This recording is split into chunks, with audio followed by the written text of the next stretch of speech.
विधान भवनाच्या आवारातील हाणामारी प्रकरणी नितीन देशमुख, सर्जेराव टकलेंसह 6 जणांवर गुन्हा दाखल। विधानसभा अध्यक्ष राहुल नार्वेकरांची माहिती, प्रकरण विशेष अधिकार समितीकडे सोपवल्याचंही केलं नमूद।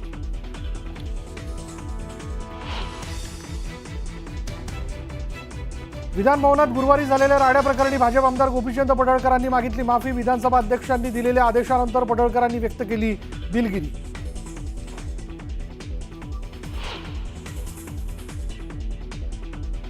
माझ्यासोबत मी कुणालाही आणत नाही, मात्र घडलेल्या घटनेमुळे मी दुःखी। जितेंद्र आव्हाडांची प्रतिक्रिया।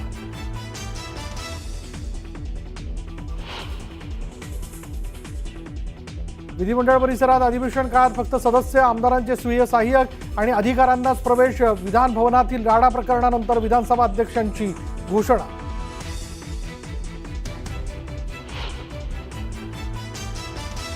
गुरुवारी झालेल्या राड्यानंतर मुख्यमंत्री आक्रमक, सर्व आमदार माजलेत अशी जनतेची भावना। टीका फक्त पडळकर आव्हाडांवर नाही तर सर्वांवर होते। मुख्यमंत्र्यांनी आमदारांना सुनावलं।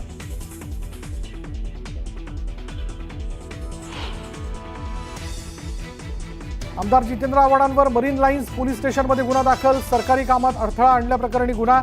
कार्यकर्ता देशमुखला अटक केल्यानंतर आव्हाडांनी केलं आंदोलन।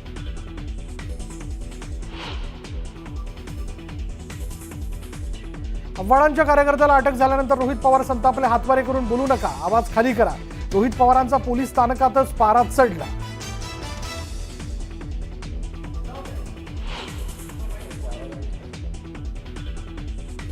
विधान भवनाच्या 500 दर ठरले तर 500 बाहेर विक्री केली जाते, अनिल परबांचा आरोप। तर पुरावे द्या, मंत्री शंभूराज देसाईंचं उत्तर।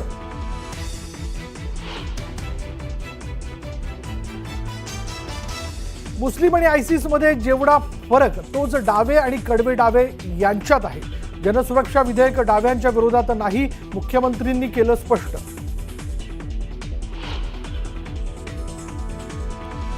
नाना पटोलेंनी बॉम्ब आणला, आमच्यापर्यंत पोहोचलाच नाही। कुठल्याही आजी माजी मंत्र्यांची हनी ट्रॅप प्रकरणात तक्रार नाही, ना हनी आहे ना ट्रॅप आहे। फडणवीसांचा नाना पटोलेंना टोला।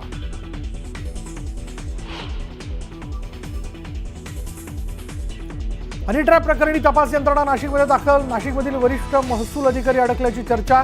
एका हॉटेल व्यावसायिकाची ही चौकशी सुरू असल्याची माहिती।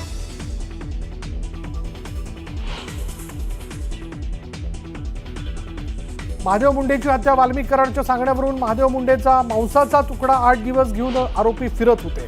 कराडचा जुना सहकारी बाळा बांगरचा खळबळजनक आरोप।